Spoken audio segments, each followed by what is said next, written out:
Vous savez, Genèse chapitre 1er verset 1 à 3, nous sautons 24 à 26. Au commencement, Dieu créa le ciel et la terre. La terre était informe et vide. Il y avait des ténèbres à la surface de l'abîme. Qu'est-ce qui s'est passé? Les sons là, vous ne pouvez pas ranger ça quand il parle, ça fait du bruit là. Mais l'Esprit de Dieu planait au-dessus des eaux. Dieu dit, et la lumière soit, et la lumière fut. Verset 24 à 25. Dieu dit que la terre produise des êtres vivants selon leur espèce.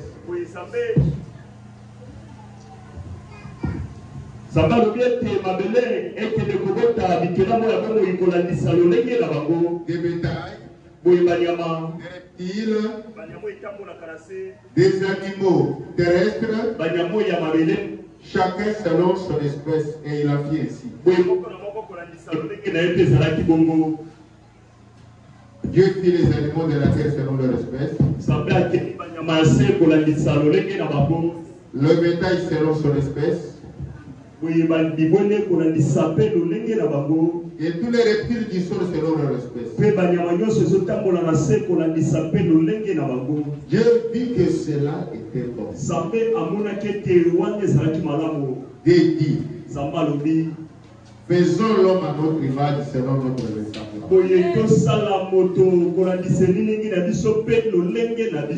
Pour qu'il domine sur les poissons de la mer, sur les oiseaux du ciel, sur le bétail, sur toute la terre, et sur tous les reptiles qui rampent sur la terre.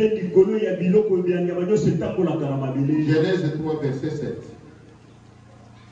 Les yeux étaient tous deux souris. Excusez-moi, Genèse 2, verset 7. L'Éternel Dieu forma l'homme de la poussière du sol. Il insuffla dans ses narines un souffle de vie.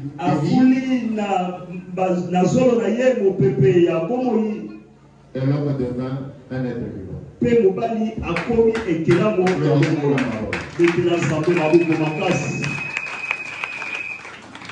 Ce soir,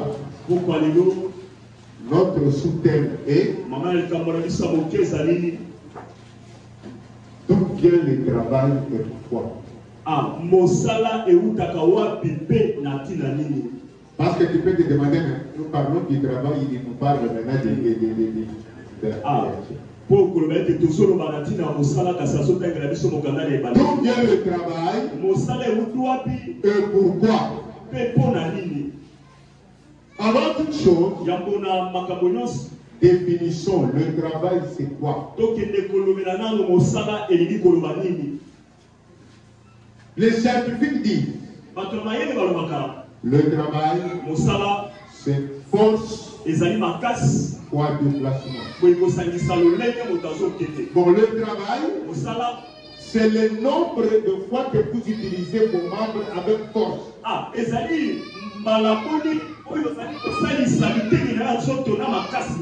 La valeur de ton travail, la dimension de ton travail s'adaptera à la capacité que vous utilisez vos membres avec force dans le mouvement.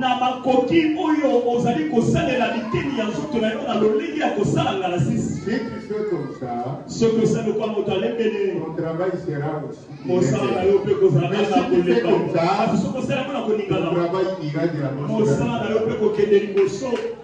Est-ce que vous m'avez compris? Le travail,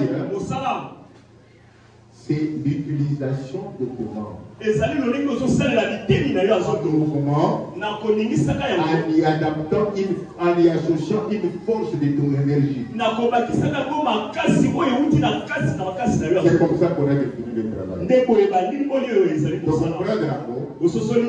Vous comprenez d'accord?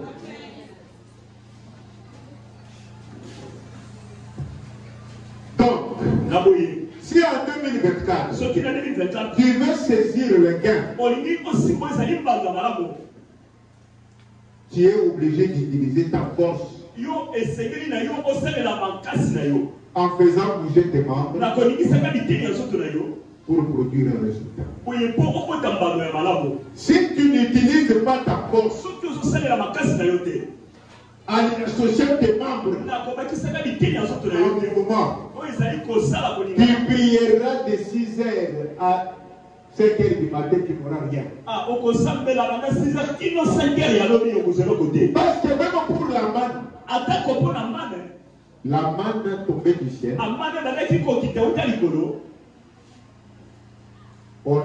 ça ne venait pas entrer dans la bouche. Les enfants d'Israël avaient des obligations. Pour revoir la manne, il fallait se réveiller avant 5h du matin. Et il fallait prendre seulement la quantité qui devait se manger dans une journée.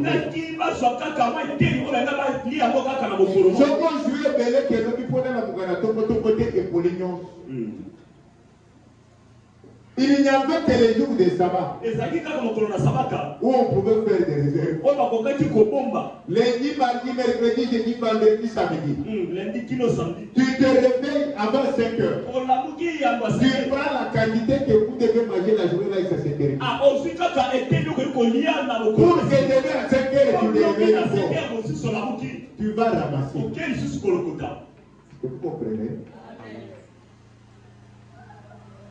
Ce n'est pas la prière qui va te faire vivre. Ce n'est pas la prière qui va te donner de l'argent. Ce n'est pas la prière qui va te donner l'élévation. C'est l'utilisation de ta force en faisant bouger tes mains. Est-ce que vous m'avez compris?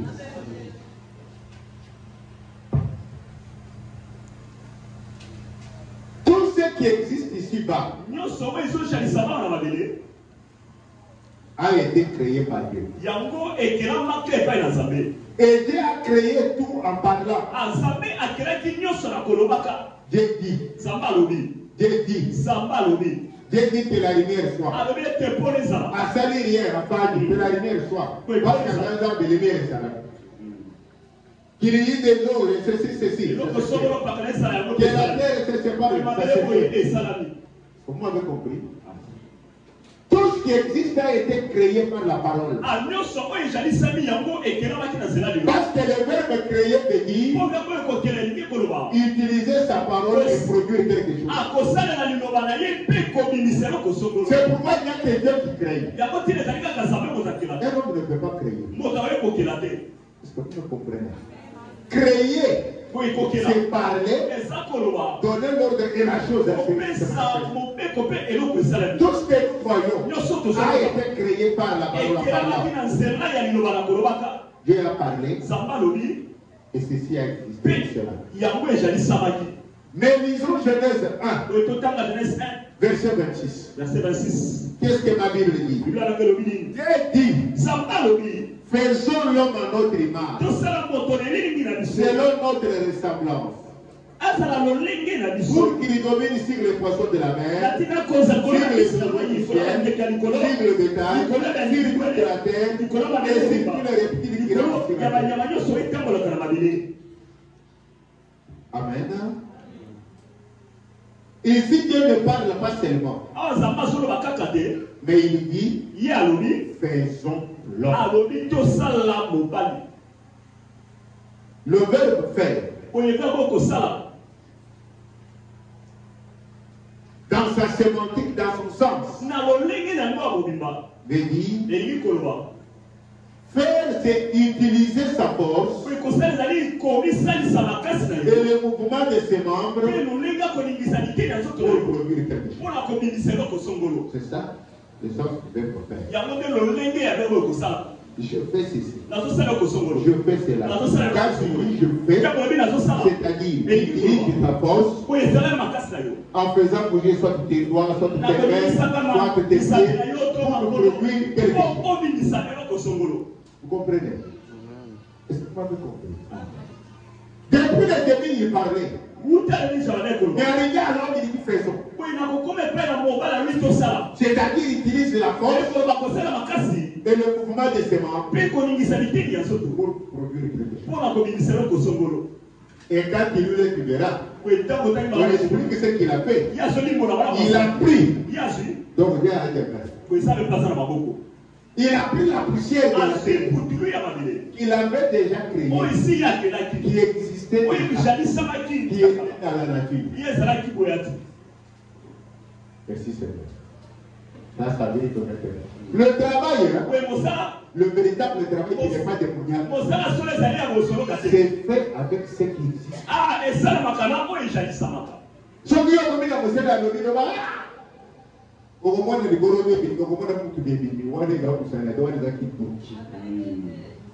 même Dieu, quand il a commencé le travail, le verbe va travailler, le verbe faire. Quand il a commencé, il a utilisé ce qui existait déjà. Le travail avec ce qui existe déjà, vous comprenez ça? Il a pris la poussière. Et la Bible dit, avec ses mains, avec son intelligence, il a formé l'homme. Est-ce que vous me comprenez? Donc, l'homme, c'est-à-dire toi et moi, nous existons parce que le travail a été.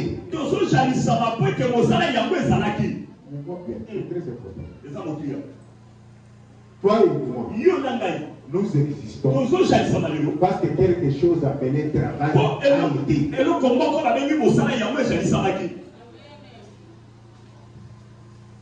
C'est grâce au travail que toi et moi nous existons. Ça, je veux que vous compreniez. Et le travail a existé parce que toi et moi devions être. Il a parlé. Mais pour que toi et moi nous soyons, il a dit faisons. Donc le travail a existé parce que toi et moi on devait être. Et toi et moi, nous sommes parce qu'il y a eu quelque chose qu'on appelle travail. J'espère qu'on se comprend. Donc, l'homme existe par le travail. Et le travail a existé parce que l'homme devait être. Ainsi, aucun homme ne peut vivre loin du travail. Personne ne peut pas vivre sans travailler. Je vais dire des choses qui vont choquer des gens. On ne peut pas vivre sur terre sans travailler.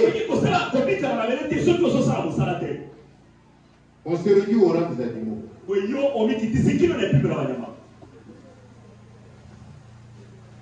Personne ne peut vivre loin du travail. C'est-à-dire, ne peut vivre en utilisant sa force et le mouvement de ses membres. Parce que sans l'homme, il n'y a pas de travail. Si l'homme n'existe pas, qui allait travailler? Et sans travail, l'homme ne pouvait pas être. Les deux sont mystérieusement collés que l'un ne peut pas quitter l'autre.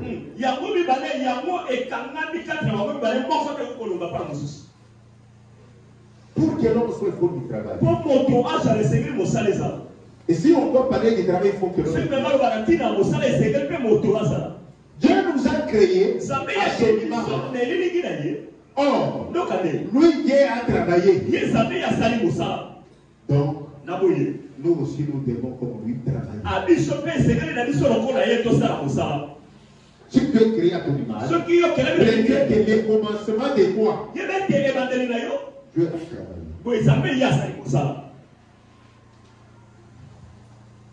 Ce soir, notre première prière, nous allons chasser tout esprit d'oisiveté qui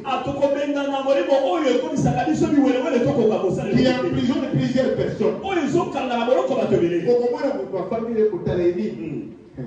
Dans des voisins d'Angola, atinda mon manaso berana tasa kaloso bidon mafuta nakende nasumata itata tokson papi nanga zo zala pa Angola ba tititi to yo zana ni taba ya Angola.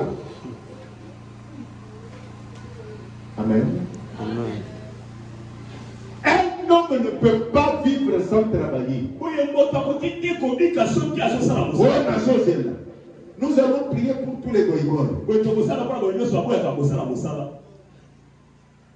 Ils doivent toujours avoir la paix. Sa maman, amen. Dieu n'a pas dit à Kinda Adam il a cette saïe. Ça ne parle pas. Vous êtes le premier victime de cette conception erronée. Une femme qui ne travaille pas est sous-homme. Sous-homme, sous-homme, il dit rien.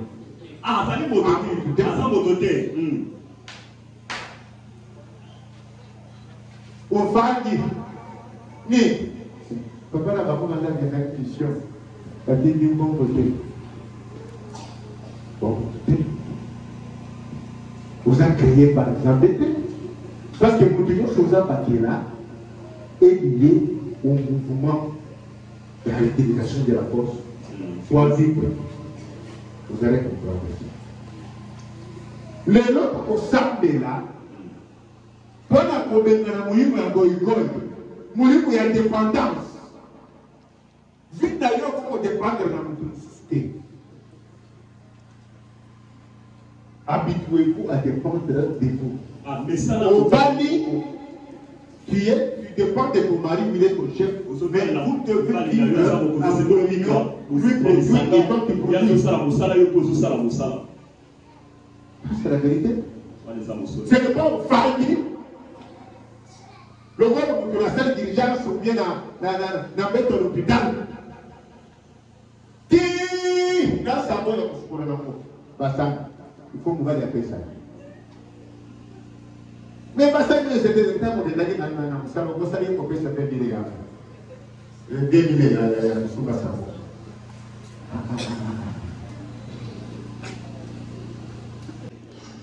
S'il y a une femme comme ça ici, les autres sont là. Vous voulez pouvoir dire nous quoi? Vous avez parti dans la c'est pas le fait de Dieu a dit, il n'est pas bon qu'il y ait l'homme soit seul. Je vous ferai une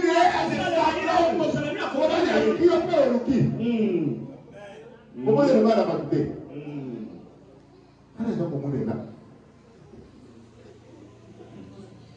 C'est ainsi que vous condamnez des hommes de foi. Après, comment on a eu un complément? Accueillez pas mon nimba, parce que tu vas voir la moussalaté. Moi, si papa, oui, moi, c'est resté la messe. Madame a débrouillé, quand elle a madame. Il y a une souvenir également de quoi. Soit il y a, Abélis, c'est pas unique. Dieu, faut foutre la messe, c'est le reconnaître. Il y a une qui n'est pas de Yesu Kazo. Et puis, tu n'as même pas de quoi masquer. Comment est-ce qu'on peut faire marketing à la bonne côté?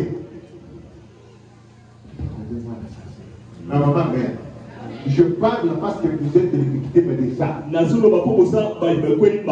a des femmes qui sont ici, ce soir, tu vas prier avec moi, nous allons faire cette esprit. Tu vas dire, vous voulez voir. Et enfin, deuxième intention. nous allons déclarer la mobilité de chaque personne. 2024, notre vie égale, force de fonctionnement.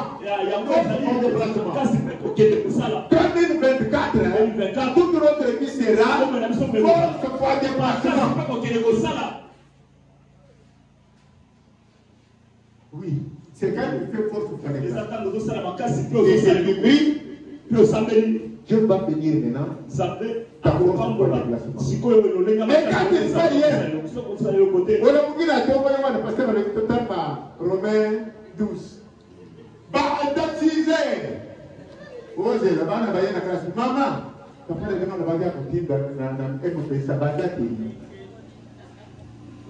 si vous avez une maman comme ça, dites-lui, maman, papa, ça m'a été. Vous comprenez pas? Il y a papa, ça m'a été.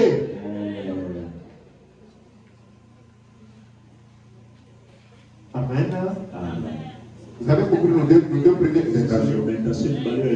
Et pour ça, pour chasser, peut tout déclarer. C'est maintenant pour ça que la bonne abattoir, à Gongo, il faut pas s'orienter. Yaka, il faut que on va dire mon bon, 2 mois après, nous allons aller à Nakamo. Nous allons aller à Nakamo. Ah, ma soeur, là, je l'aime beaucoup. Je serai pas le problème. Ah, voyage, Jaoué. Au sombilier, ça va faire. Karine, ce qu'elle a mis et pour Tchaoué, donc, à l'île pour la de Mikata, je dois y avoir un avis. Au sommet, ça va faire. Mais donc, il y a un au sombilier, de ça c'est quelque chose. À Boubanda, premier semaine noir, 4h30 à 5, à Guénaton. On a premier jour. 2e jour, 3e jour, 4e jour, on commence à 7e jour. On va aller à 4e jour.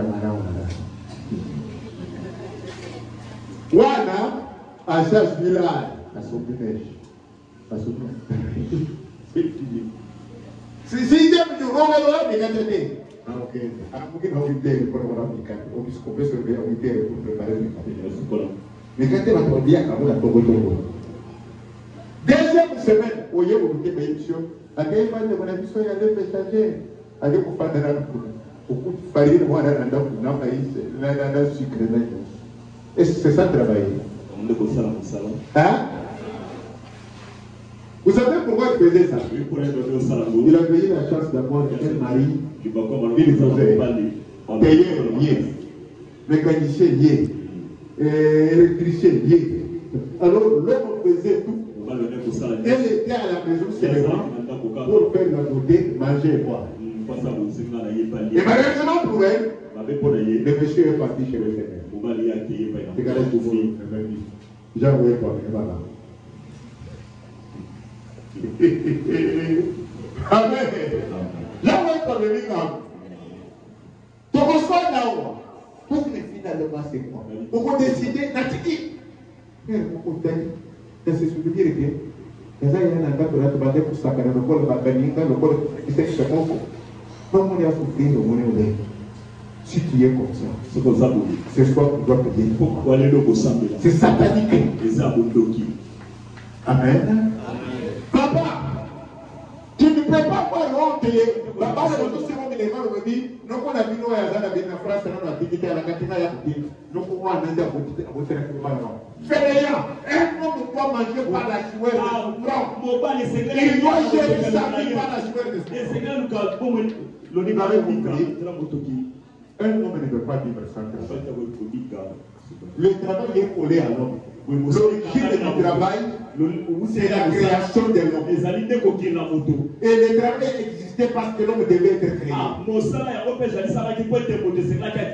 l'homme, il n'y a pas de travail. Et sans travail, il n'y a pas d'homme. Comment ça, tu ne peux pas travailler? C'est la Christ là-bas. Qui sera malheureux. C'est clair, hein? Vous comprenez la première étation? Pourquoi travailler alors? Pourquoi? Genèse 2. Verset 8 à 15.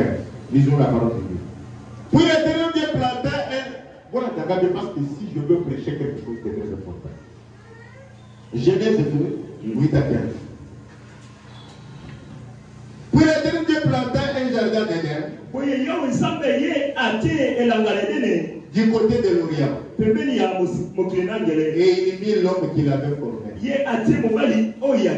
L'Éternel Dieu, la bien, fit germer du sol toutes sortes d'arbres.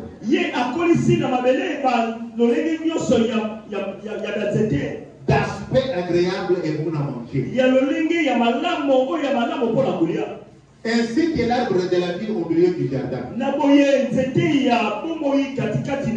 Et l'arbre de la connaissance du bien et du mal. Un fleuve sortait d'Éden pour arroser le jardin. Et de là, il se divisa en 4 bras. Les noms du premier est Pichon. C'est celui qui contourne tout le pays des Habiles où l'on trouve de l'or.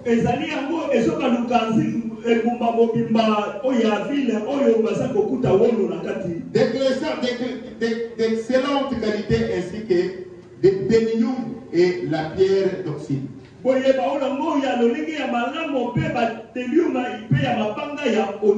Les noms du second fleuve est Kishon. C'est celui qui contourne tous les pays des couches. Le nom du troisième fleuve est Hiddekel. C'est celui qui coule à l'orient de la Syrie. Le quatrième fleuve, c'est l'Euphrate. Je te montre comment Dieu a organisé la nature pour toi. Et écoute la suite. L'Éternel Dieu prit l'homme et le plaça dans le jardin pour le cultiver et pour le garder.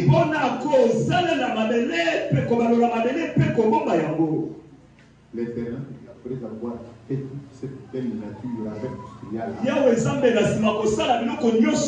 il prend l'homme, il le met dans le jardin pour le cultiver et pour le garder. Il a dit pour danser, hein? Pour manger, pour prier. Dieu a placé l'homme sur terre dans le jardin qu'il a bien équipé. D'abord, pour 2 choses seulement. Pour cultiver et pour garder. Vous me suivez bien. Bien aimé. Dieu place l'homme dans le jardin pour vivre. Cultiver. Cultiver, c'est quoi? Cultiver veut dire à partir de ce qui existe. Vous avez compris que moi décider sur ce qui existe. Ceux qui ont ça, ils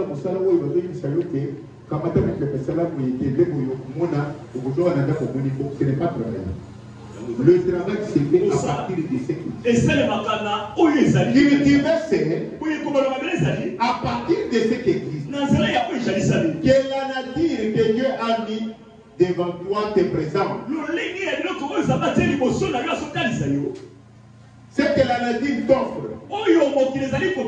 À partir de cela, toi tu utilises ta force de déplacement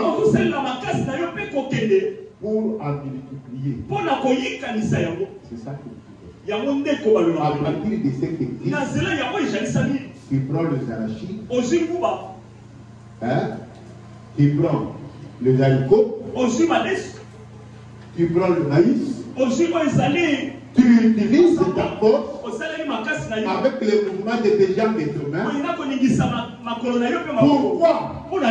Pourquoi? C'est là le secret que les gens comprennent. Pour en multiplier le nombre. Dieu a créé et la multiplication de ce qu'il a créé. Pour que ce soit bien, dépend du travail de cultiver. Ukamati crème moko ya masamba. Otiena mabele et puis s'ils étaient de produire masamba combien? Okamati nguba moko. Ochena babele. Et c'est combien? Il y a des souhaits. Ta force et déplacement qui feront que le peuple que Dieu t'a donné par ta force au déplacement c'est multiplié. Est-ce que vous avez compris? Au lieu de multiplication. Amen. Vous coupez ça, au frère de l'été. Vous coupez ça, au de grâce. Vous coupez ce livre, oui. Mais Dieu va multiplier quoi? Il va multiplier par ta prière et par tes bonnes actions le fruit du peuple que tu as semé. À partir de ce qu'il t'a donné. Dieu ne voit pas la quantité qu'il t'a donné. Il voit la capacité de ton utilisation de ta force pour le déplacement. Amen. Il y a que les gens qui ont été courageux dans la vie qui ont réussi. Quand nous étions enfants, nous avons grandi avec quelle année? Que tout le monde connaît aujourd'hui. Monsieur Zakari Bababas. Père Nami. Et dans la conférence d'histoire, ma femme était considérée.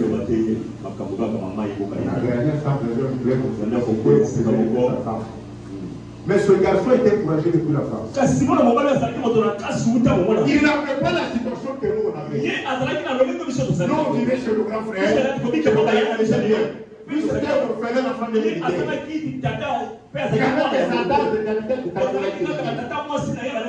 Nous avions notre clé de mutualité et la Tabora. Ce garçon pouvait vous lire un livre dans 2 jours. Seulement pour qu'il aille présenter ça à l'émission Barza. À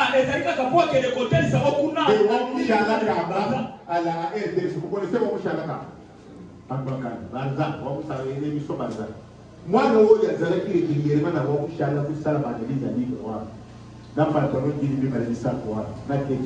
C'est honorable Zakari Bababas. Quand il faisait ça, le monde le connaissait. Et nous, on se moquait de lui. On l'avait sur lui-même au Chalaka. C'est là que Zakari n'a pas fait le journalisme. C'est une histoire, il vient de faire le journalisme. Mais il n'est pas bien que les journalistes.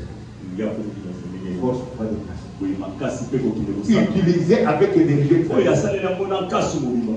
Je comprenais. C'était une licencié pédagogie appliquée. Et bien, nous sommes encore l'histoire. Pour avoir quoi? Mais aujourd'hui, c'est un grand journaliste. Quelle manifestation on peut faire dans ce pays? Par toutes les autorités, sans recourir à lui. Ceux qui battent la qualité. Force pas de place. Amen. Amen. Le succès dans la vie, ce n'est pas seulement la vie de prière. Le succès dans la vie, c'est d'accompagner notre travail par la prière. La prière élimine les sorciers, les féticheurs, les sorciers de la nature, pour que ça ne détruise pas ce que nous faisons. Dieu a placé l'homme d'abord pour cultiver. C'est-à-dire à partir de tout ce que tu as en main. Tu utilises ta force et déplacement.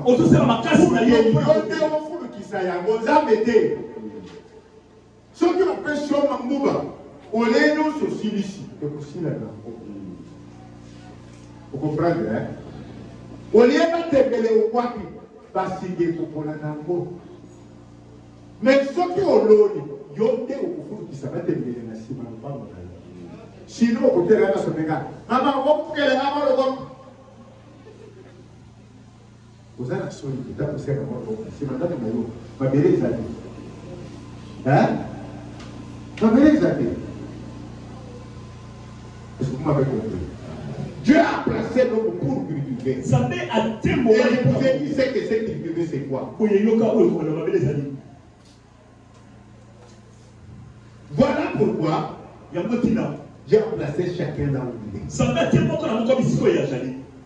Mon frère et ma soeur, ici-bas, non seulement pour consommer ce que la nature nous donne,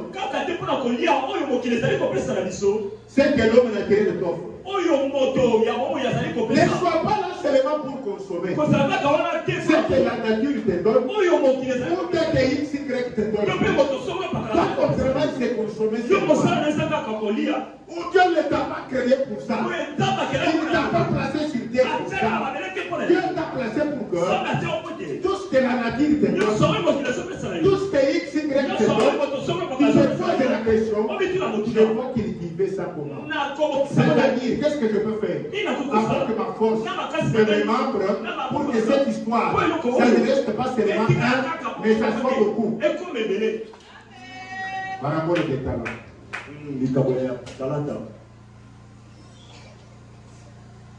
C'est ça la raison de cette loi. Qui fait tout ce que la nature lui donne, c'est tout ce que l'homme lui donne. C'est ça la mission de chacun. Si tu veux être élevé, mais ceux qui ont aujourd'hui ma pression au lati, ma pression au lié, je te dis que c'est ça la source du conflit et des malheurs, de la sorcellerie, de haine et de jalousie. Il a développé ce esclave, parce que vous êtes un esclave pour qu'il y ait un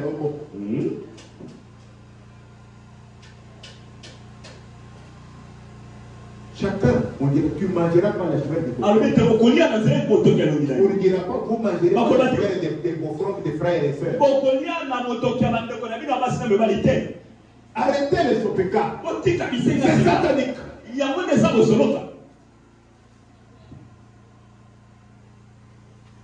Tu vis quelque part. Tout ce que la nature donne, tout ce que les hommes autour de toi te donnent, mais pas seulement à consommer. Il faut toujours penser à cultiver. C'est-à-dire, c'est demander comment à partir de ce peu que la nature ou la personne qui se m'a offert, moi je peux cultiver pour à multiplier. Toute personne qui a un salaire et utilise seulement pour manger, payer le loyer, s'habiller, payer les études des enfants, payer le transport, et ensuite il attend les mois suivants, il n'ira nulle part et n'aura jamais de gain. On mange et on cultive. Quel que soit le montant, si on veut aller loin. Un fonctionnaire, un administratif, un travailleur, maman,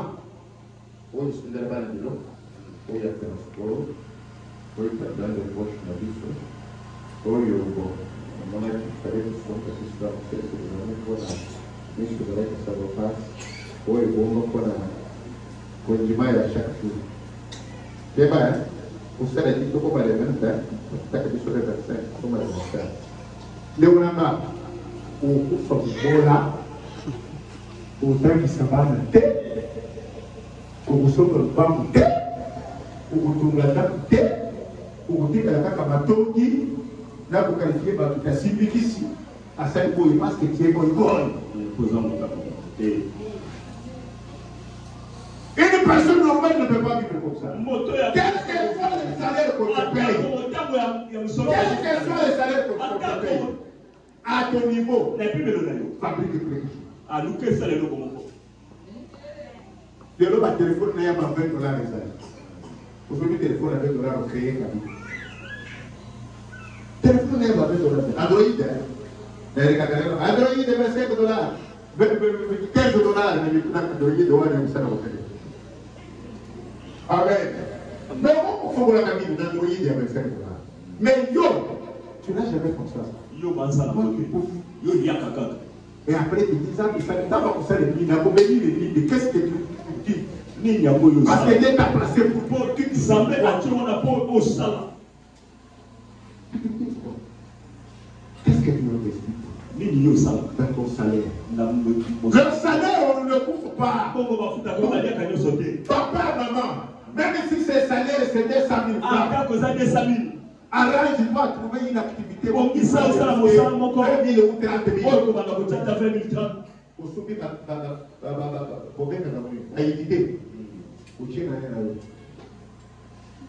Quelle activité? Le salaire, on ne le mange pas, on attend notre salaire.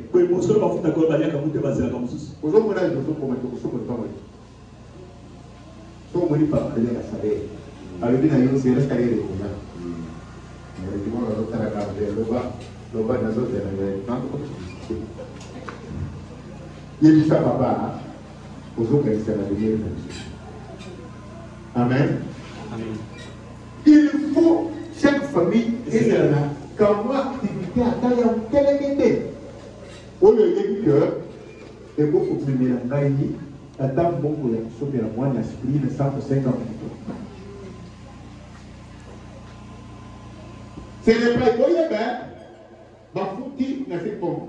Il faut gérer mon bon épi les verts. Est-ce que tu as investi?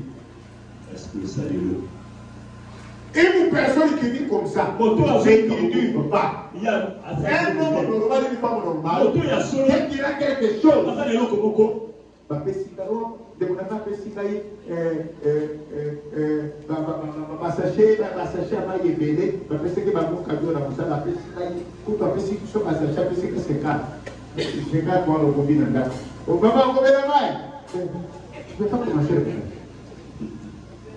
Tu ne peux pas commencer le commerce. Oui, tout ça, ça. Hein? Tu ne peux pas commencer le commerce. Tu ne peux pas. Tout ce qu'on a, on doit penser à la vie. Ah, et c'est tout le monde ça. Il a pas. Il a 4 paires de souliers. Nous sommes là, t'as beaucoup de poids. Au côté de ça, tu es oublié de balai, on va dire comment on bon. C'est ça que tu fais. Bamonayo, on l'a dit après on ça on va passer à 500 francs dans son maman, mais il faut ça. Mais on l'a dit on sait que 500 francs dans son maman. Oui, quoi.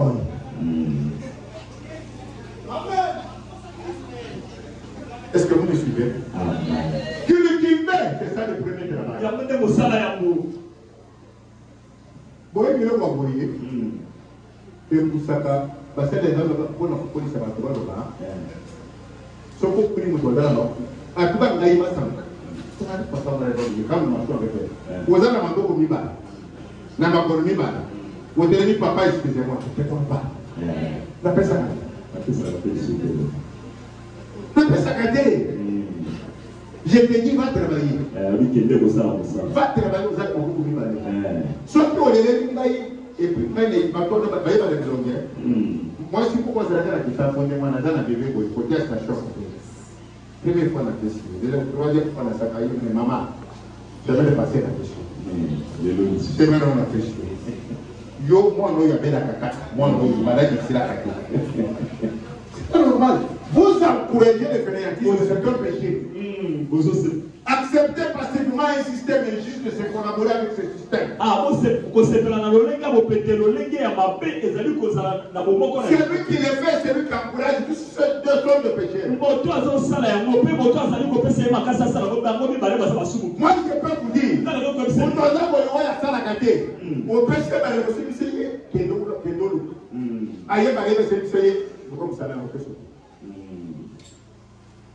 il faut cultiver. Dieu nous a placés dans le jardin. Ne confondez pas l'égoïsme à le refus d'être esclave. La servitude. C'est ça la servitude. Est-ce qu'on se comprend? Je peux avancer.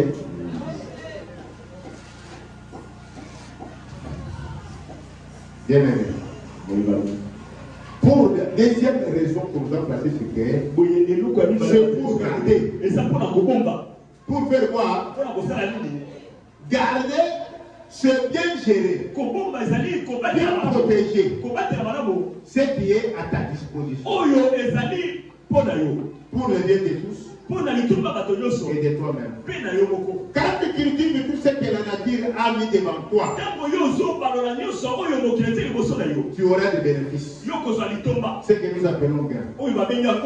Ce gain doit être bien géré, bien protégé.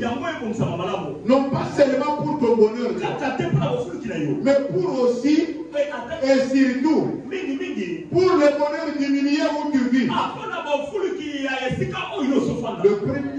La première personne à aider quand tu es béni, c'est le milieu où tu vis. Vous comprenez mon tout window? Ça le bon avant de voir. Quand on a un étage, il y a des trois niveaux. Je les avoir. Il y a une autre photo. Amen. Fallait pas un amour pour le roi de Dieu.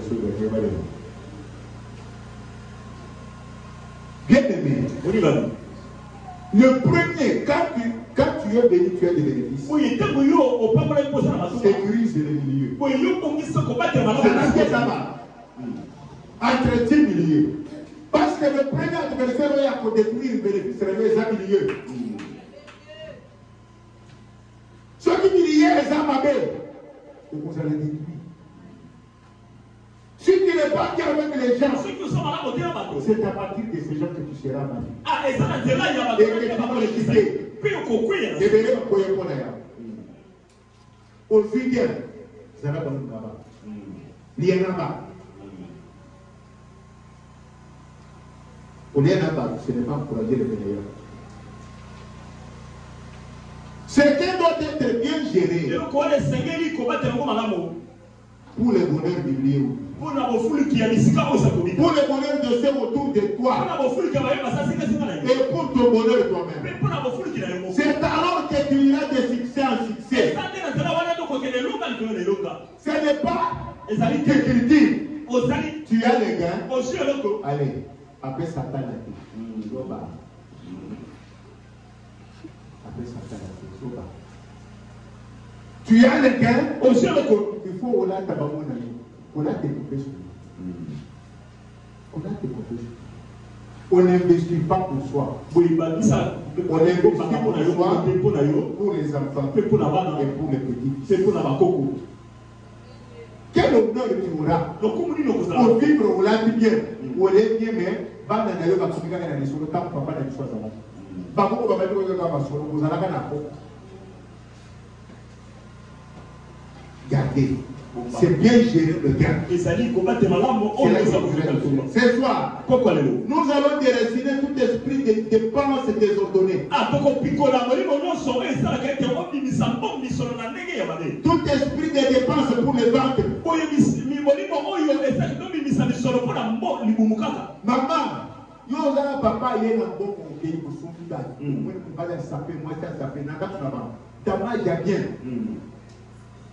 Est-ce que tu peux investir pour l'avenir des enfants? Est-ce que tu peux investir pour l'avenir des enfants? Bonjour là c'est bien. Bonjour là c'est bien. Mais le tonnerre, au lieu de carrière dans l'état ici là. Vous regardez quoi? Vous savez dans l'état carrière ici là. Est-ce que tu penses à ça? Est-ce que tu penses à ça? Gardez ce bien géré ce qu'on a. Comment pas pour le vendre? Acceptez une fois. Parce que c'est l'économie, on y a nous sur le parce que nous avons un bon ça dans le projet. C'est ça qui est une personne. Est-ce que vous me suivez? Nous allons prier pour ceux qui répondent pour les banques. Pour s'habiller, pour se lever. Tous ceux qui manquent de bonne gestion. Tous les égoïstes qui pensent qu'à eux. Nous allons déraciner cet esprit d'abord. Et ensuite, tu vas déclarer qu'en 2024, tu sauras très bien gérer tout bien devant toi. Nous avons déjà compris les actions. C'est ça, hein? Vous comprenez, hein? Vous comprenez les actions, vrai ou faux? Ici, nous sommes dans le monde physique. Je chute maintenant. Nous sommes dans le monde physique. Mais le grand travail qui ouvre au succès de ce que nous venons de dire ici, et au niveau spirituel. Parce que le spirituel existe avant. Le grand travail au niveau spirituel est... Il faut que les ciels soient en complicité avec toi pour que tu uses bien ta force et ton mouvement. Si le ciel n'est pas en complicité avec toi, c'est foutu pour toi. Et le ciel est en complicité à travers de l'autre façon que je veux le travail. Lisons la parole de Dieu pour terminer. Genèse 1, 29 à 31. Genèse 1, 29 à 31 dit ceci. Dieu dit, voici que je vous donne toute terre porteuse de semences. Et qui a la surface de la terre, de toute la terre, et tout arbre fruitier porteur de semences. Ça sera votre nourriture. À tout animal de la terre, à tout oiseau du ciel, à tout ce qui rampe sur la terre, et qui a souffle de vie, je donne toute herbe verte pour nourrir. Il a fait ainsi. Applaudissons les frères.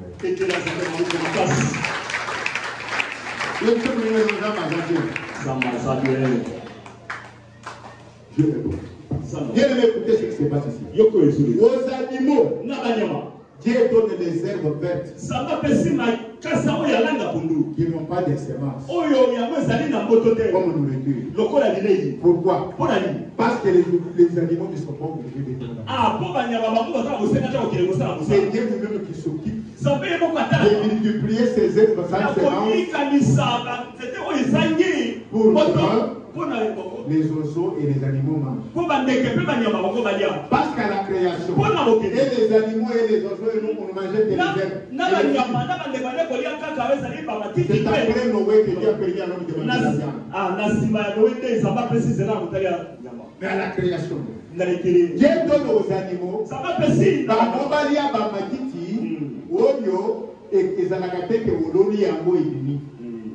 vous comprenez? Matito ezalakateke ezana eloko na momoko ozwi oloni. Soki balie nzambe a s'occuper na reproduire bilei na bango. Vous comprenez? Mais écoutez, c'est pourquoi il dit, Dieu vit, c'était quel verset que j'ai lu, verset 31. Dieu vit alors tout ce qu'il a, je suis au verset, au chapitre 1er, verset de 9 à 31. Bien sûr. Dieu vit alors tout ce qu'il avait. Non, au verset 30. À tout animal de la terre, à tout oiseau du ciel, à tout ce qui rampe sur la terre, et qui a souffle de vie, je donne toute herbe verte pour mais revenez pour l'homme, qu'est-ce qu'il dit? Voici que je vous donne toute herbe porteuse de semences. Et qui a la surface de tout. Et tout arbre fruitier porteur de semences.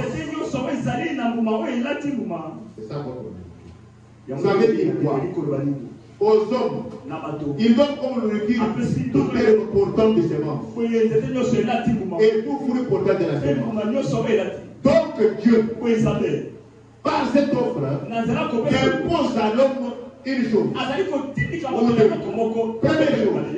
chose, tu manges ce qui est mangé. Tu manges ce qui est mangeable. Et tu gardes de la semence pour ne plus rien manquer après. Est-ce que vous me comprenez? Zamba bebe mutokolia m'a dit que dans Boumoro et Zana, semence à l'univers, c'est Moto. C'est-à-dire, dans le avocat, vous comprenez? Au lieu, au tiki mokokoli. C'est ça la semence. Pour ça, la mamie. Pour le bio sonné. Autre avocat moko.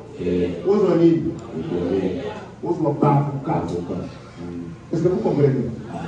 Dieu donne à l'homme la nourriture qui lui impose le travail.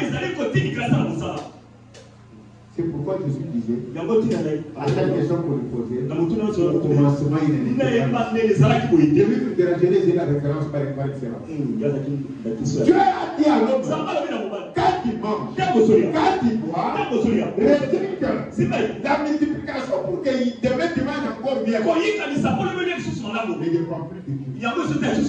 Ça dépend de qui tu es. Vous comprenez? Tu manges la partie mangeable. Mais la semence, tu ne la manges pas. Parce que tu dois la planter. Donc, la manger chez l'homme. Quand tu manges, retiens-toi, en mangeant, tu seras esclave du travail. Est-ce que vous me comprenez? Et le collier, il faut y avoir des semences dans les amis. Mais vous voulez faire le bango. Au lieu de faire le mais au lieu de qu'on donne et que l'on va lui faire la crise de la boue, tu as ce mec, il y a l'autre qui, hein? Nous, on fait la crise, on fait la crise. Mais moi, je connais une femme. Mais dis-moi si c'est faux. À tel que tu avais la débat, tu continues à dire si mon tu avais la voix, et elle va te voir que parce que ça n'a pas de mal à s'attaquer en beauté. Parce que maman, on va dans un monde, hein? Vous avez dit que vous avez dit que vous avez dit que vous avez dit que vous avez dit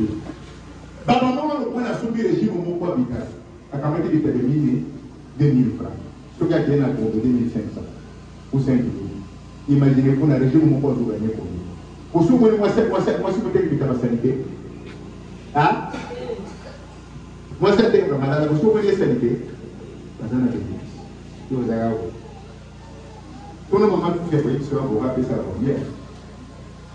Bimba, au moins, il y a une limite. Amen. Amen. Je te dis, quand tu manges, tu deviens esclave du travail. Mon Dieu, soit lié à Kazelika, quand vous essayez à y avoir ou bien des failles. Est-ce que vous me comprenez? Tu manges la partie mangeable. Et tu gardes la semence. Si tu manges et la partie mangeable et la semence, c'est fini. Tu es malheureux. On ne mange jamais la partie mangeable de la semence.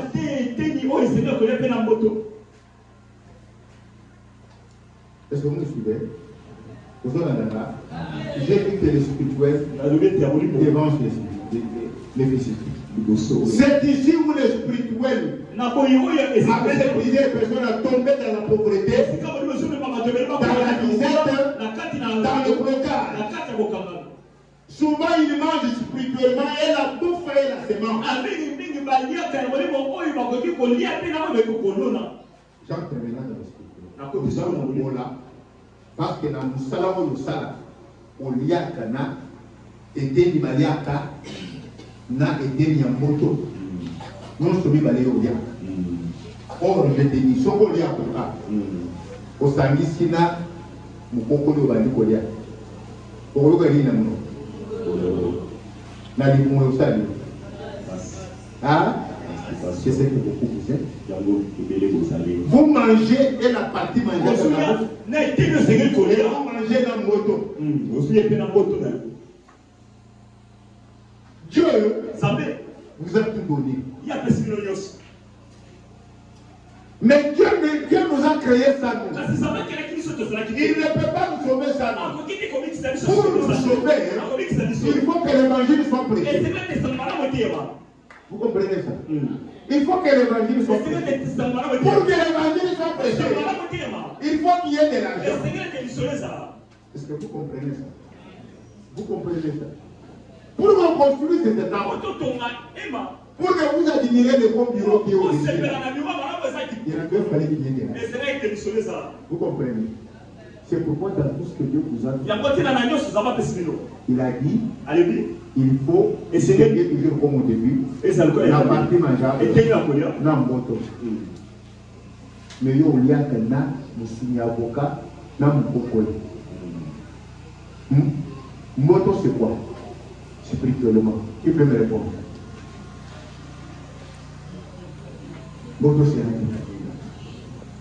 Le travail ne peut pas avancer si on est spirituel qui n'est pas blindé. Ce qui n'est plus de la monnaie, c'est pourquoi comment il s'appelle? Mettez-moi des preuves. Pour vérifier le nombre des églises de ce secret. Malachi. C'est pourquoi Malachi dit. Malachi a dit. Vous trompez Dieu dans votre Dieu, la Bible dit qu'il ne faut pas mettre des frères. Mais Malachi, pour la Bible, c'est Dieu qui dit. Mettez-moi à l'épreuve. Vous verrez. Si je ne verrai pas, je bénirai celui qui vous bénit. Et je vous dirai celui qui vous bénit. Quand on bénit celui qui vous bénit, c'est-à-dire la Kabelio, à mon avis, je me dirai celui qui vous bénit. Au Tchèque, il y a un lobby à Monobi, à Bélimas. Il y a l'or, parce qu'on a les Arabes. Paralysie à l'or. Et ça n'est que sur le cœur. Quand tu manges la partie mangeable et mon cocoli, et le mokokoli, c'est la dîme. Si tu veux réussir dans ton travail en 2024, respecte la loi de la dîme. La dîme n'est pas un principe.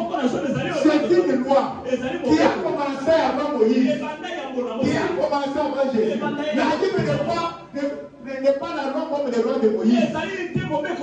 La dîme, c'est une pratique obligatoire. C'est une pratique avant Moïse. Parce qu'Abraham a donné la dîme. Jacob a donné la dîme. Moïse n'était pas là. Moïse est venu après.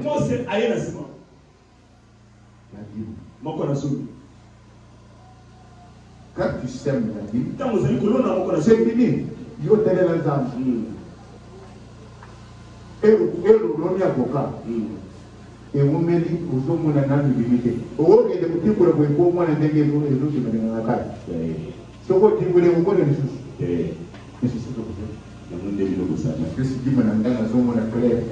Vous avez des petits pour le pauvre gars. Vous avez dit que vous avez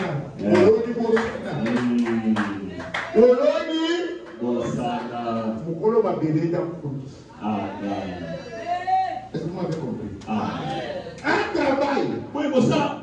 N'a de la valeur. Et ça, la motive. Et ce qui doit nous bando de l'Europe. Hein? Bakoun, Bakoya Boyi Bayomo, on a sécurité. Mais yo Bayi Bakayo parce que l'on les ont protégés. Ce qu'on dit, l'on les protéger pour ça. Épidémie, il y a yo jardin, ils ont bien. Vous comprenez? Dollar est quitté à 11h. Il y a 9h, travailler pour soulever le commence à appeler il y a le corps. Ce qu'on dit, on va le vivre le secret est à la Kamoko. L'IA, Oyakolia, Mokokoli, exemple, Rona. Et les Mokokoli, c'est la vie. Ce soir, nous allons chasser les démons de tous ces voleurs de vie. À l'hôtel des parfaits, c'est la majorité. La majorité populaire de l'église de l'Idia. Nous allons chasser le vol. Et tu vas déclarer qu'en 2024, je ne connaîrai plus jamais. C'est ça le secret spirituel. Nous allons prier pour tous les voleurs de Dieu. Nous allons chasser les esprits. Tu vas déclarer que je ferai à tout moment.